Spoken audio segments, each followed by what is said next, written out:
There was a time when my autistic son would push away every time I tried to get close.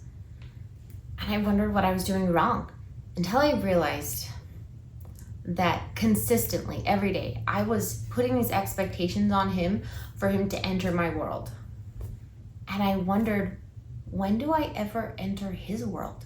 That was the first time Ezra ever called me mama. Ezra's in his own little world.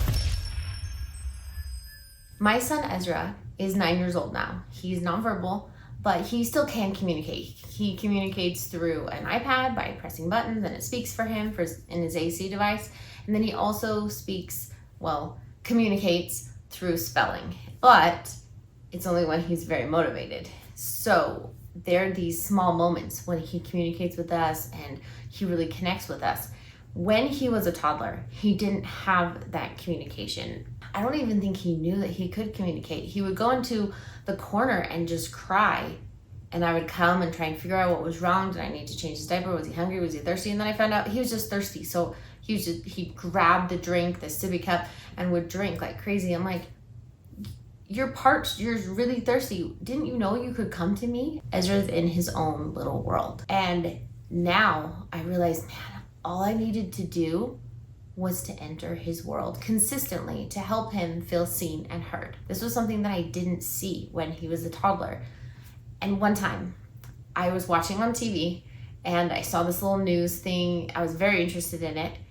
And the news broadcaster person, whatever, was interviewing these parents in Europe. And this was years ago. And they said they had 2 autistic kids and they really wanted to connect with them, but they were kind of in their own little world, right? What helped them was this copying therapy. And I was like, what's that? I dug a little deeper and I was like, it's just copying their behavior. Now, at first I was like, well, that's not going to work. That's kind of patronizing. You know, I didn't really like the idea of that. But one thing that I did when no one else was around was I started copying his behavior right next to him, kind of like parallel play a little bit. I didn't want to get in his way, but if he would kind of knock on something, I'd go knock on something and try to mimic his behavior. That was the first time Ezra ever called me mama.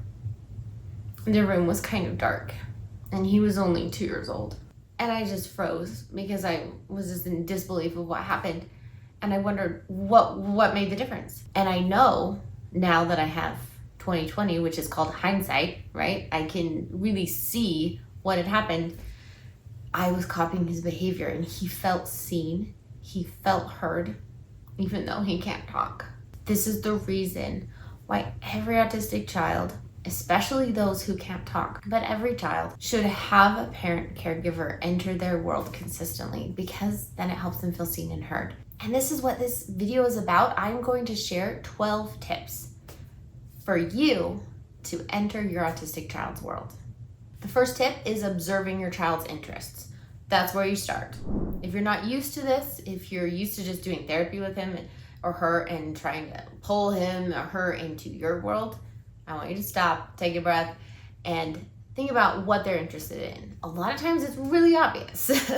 With Simon, my 5-year-old who has level 1 autism, which is more of a mild autism, he will talk your ear off, by the way, and he'll talk all about his special interests, right? And so if you have a verbal child, it's probably pretty simple to think about what they're interested in. And that's great because you've gotten in to their world already. If your child is nonverbal, then it might be more difficult. And you can copy their behavior, you can try and get their attention different ways, but always think about what they're interested in, right? Don't just try to do an activity that you like doing. I mean, you could try that, I guess. That would be more like a therapy, like introducing new things or working on transitions or something, but that's not entering their world, right? So when we're entering their world, think about their interests and go from there. That's a really great start. Right here, I show you how I try to enter Ezra's world by sharing his interest. He loves, oh, did you see that? He grabbed, E.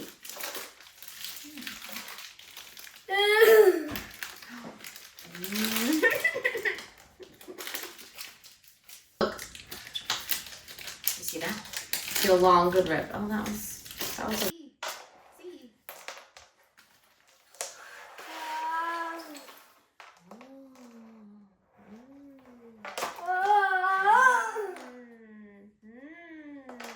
In that clip, I also did the second tip, which is being invited in.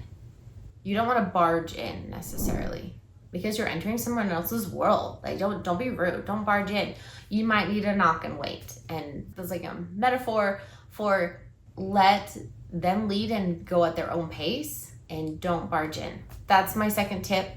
It's very important, especially if your child's not used to you doing the activities that they love to do. They're not used to you entering their world. So this might be new for them. So it's okay.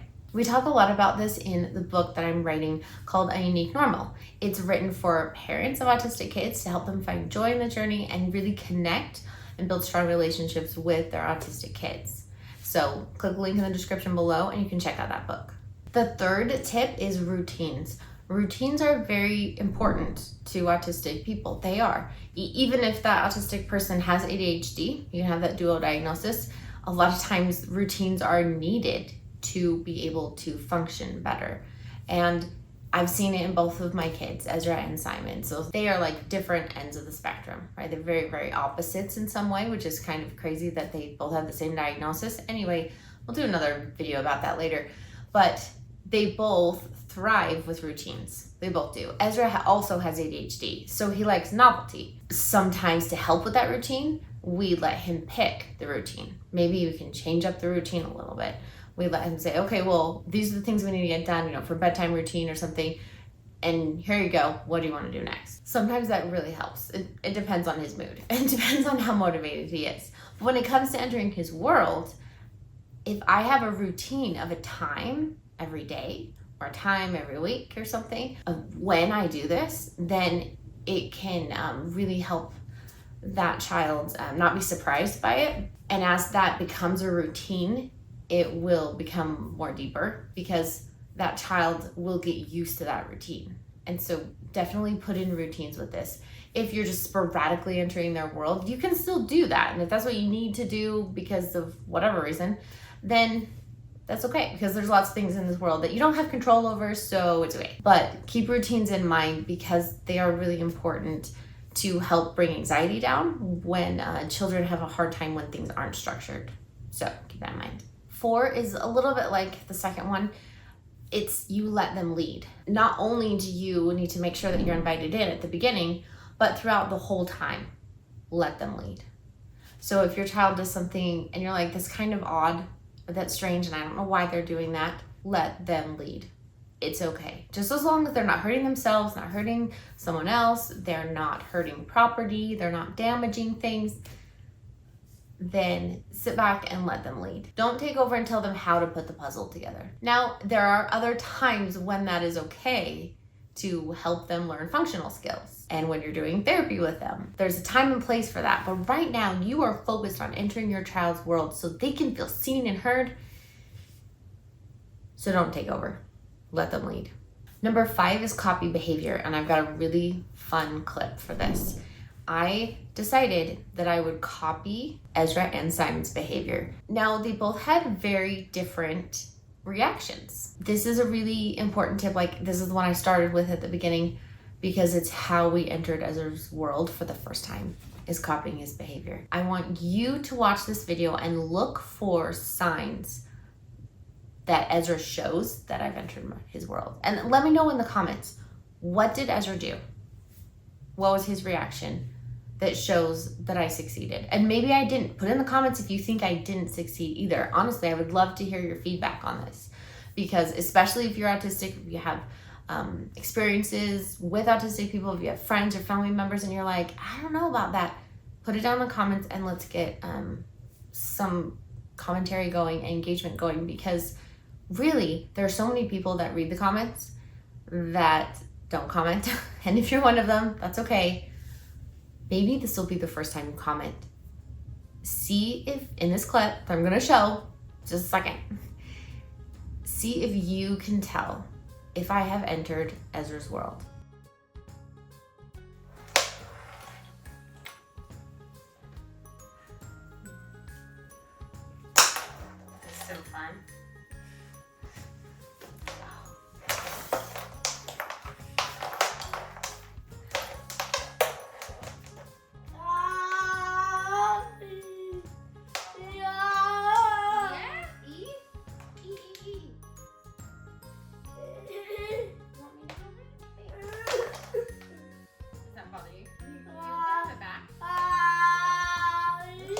And Simon, well, he does a very different reaction as well, and it's fun.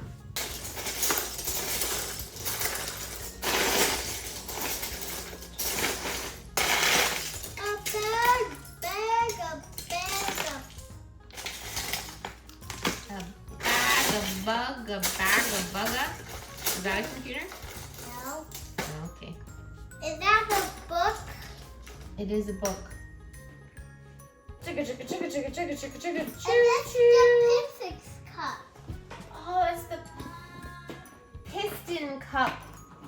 Hi, how are you doing today? Rawr, rawr. The lions can't talk. Okay, you're right. Rawr, rawr, rawr, rawr, rawr, rawr, rawr, rawr. They're only roar. He's doing lion language. Ezra and Simon are so cute in those videos, aren't they? In that video, I enter their world by copying them, but I also kind of expand on it. And I can expand more with Simon right now because he's just at a level where he can expand more and he's comfortable doing that. So you can see in the video that I copied him and then I expanded. I took the car and I gave the car a new sound, not just the sounds that he was making already or what he was doing with it, right? And then kind of saw his reaction. I didn't expect him to do it. I didn't put expectations on like, okay, your turn, or let's do this, because that's more therapy, right? Which is very useful too. Number 7, I want to probably say it's the most important one. And it's the one that people forget, so listen up. Tip 7 is enjoy them. Your child can tell whether or not you like them.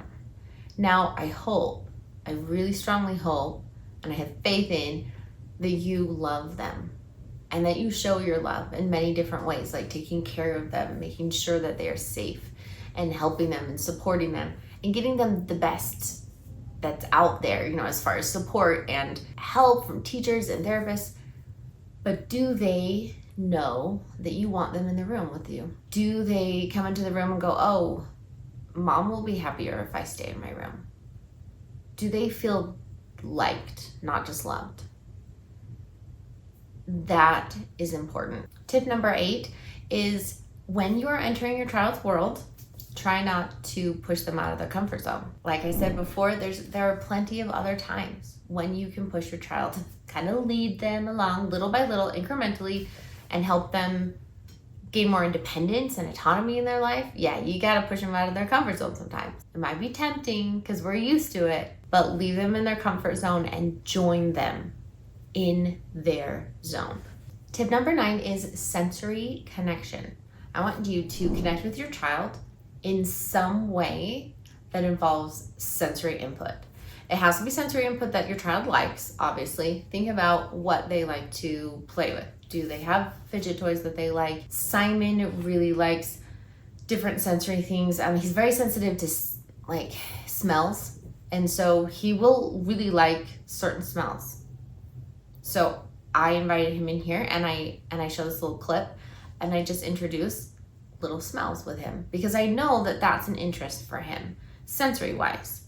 And then I show another clip of Ezra and we're playing with water because he loves to play with water. Loves it. Just watch these clips and think about how you can, in your life with your child, bring in some sensory play, some sensory type of input that's positive. Okay, Simon, this is a fun new game. You excited? Yeah. These are Mommy's special oils. They're kind of fun. Okay, so first, let's see. I want to get one that I think you'll like first. Ooh. I'm gonna show you this. I'm gonna open it up and then put it right here and you close your eyes and you tell me what it smells like. And if it's good or bad. You go like good or bad. Okay. You ready? Mm-hmm. Close your eyes. I think I like it. You like it? Mm-hmm. Do you know what it is? It's grape. It's lemon. Lemon. Yeah, but you're right. It's fruit. That was close. Okay, you like lemon. It was good. We're gonna put it on the good spot. All right, this one's really similar. I like it. You like it? What does it remind you of? What does it smell like? It smells like a little bit candy. Like candy. It smells. This is lime. Lime. Yeah. I don't like it. You don't like it. It's lavender. You don't like it? Okay, we'll put it over here. I don't like it. It's orange. Orange. Yeah, you don't like orange? He heard me say we're gonna put it in water, and this is automatically what he does. He goes, huh, you know that. What are you doing? Oh, you're pushing me away? Okay.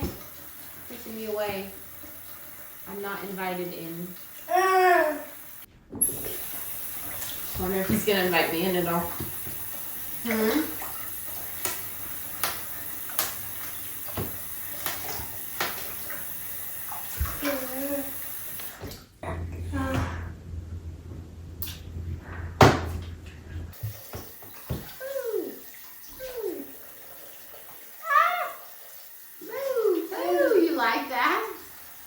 Even when Ezra was really little, he loved water. He loved playing with water, splashing in water, getting in water.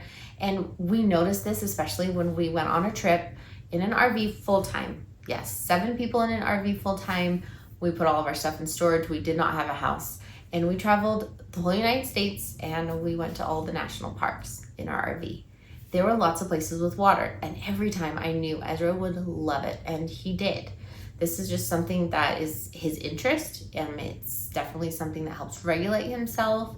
It's a sensory activity, and so that's why playing with water was just the first thing that came to mind. Like, yes, Ezra's gonna love that. The RV adventure to the national parks was pretty crazy. We learned a lot, and we still post regularly of our unique normal, so please consider subscribing. Tip number 10, connection over correction. Put your relationship over the expected behavior. Now, of course, if your child is doing something that is ruining a piece of property, then you probably need to stop them. If they're hurting themselves or hurting someone else, of course, you need to stop them. You need to correct them. That you're the parent. That's a really important responsibility, actually. But in these moments when I am focusing on entering my child's world, in the 2 videos you just saw with the water and with the smells, remember when the water got a little crazy and he was splashing and stuff? I realized I don't usually let him splash like crazy, because then it makes a big mess that we have to clean up. In that moment, I kind of let it go, and I put connection over correction. That's hard for me to do. Maybe it's not hard for you to do. Maybe that's like, you do that all the time naturally because you're amazing. Good for you. But if you're a parent that's like me, and I'm like, don't splash, I had to be reminded, and I have to remind myself sometimes. Tip number 11 is be present without pressure. I want you to sit and be present with your child and celebrate their uniqueness. Just celebrate it. And don't pressure them into doing new things. As you have an experience with them, as you put a puzzle together, maybe if that's their interest, I want you to just be there with them and not put pressure. When I do a puzzle with Simon right here, I really try and focus on just being present with him and talking about things he's interested in, and talking about the puzzle in a non-stressful kind of environment. I want to enter his world, so I want to try and feel and communicate and be with him at his level wherever he is, and meet him as he is. I want to celebrate his uniqueness in that moment, and all it takes is just being present without pressure. Watch this clip. I like doing puzzles with you, Simon. Did you see this? He's cheating. Yeah.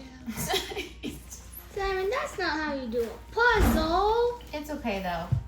I'm trying to prove a point that I can just be present and not have any pressure of doing things a certain way. So this is a good exercise for mommy to do.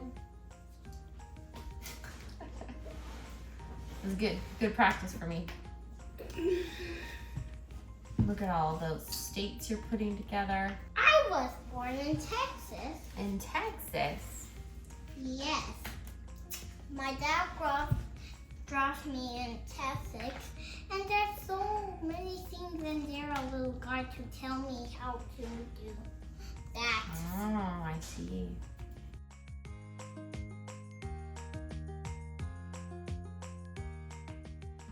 You are almost done. You're almost done. Yay! You did it. You did it. Oh, you did it. You did it so quickly. The last tip, number 12, is something that most parents get wrong. They do the opposite. So don't make this mistake. I want you to listen and observe more than you talk. It'll be hard, but you can do it. You can sit and just be with your child, listen to them.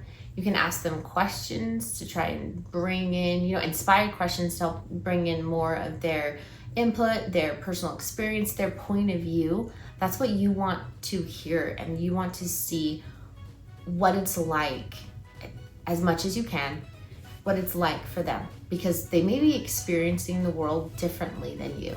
Now you have 12 new tools to enter your child's world. And this video right here is 12 examples of autism stimming. And here's your autism playlist that you might like. And remember, if you have an autistic child, you're in good company.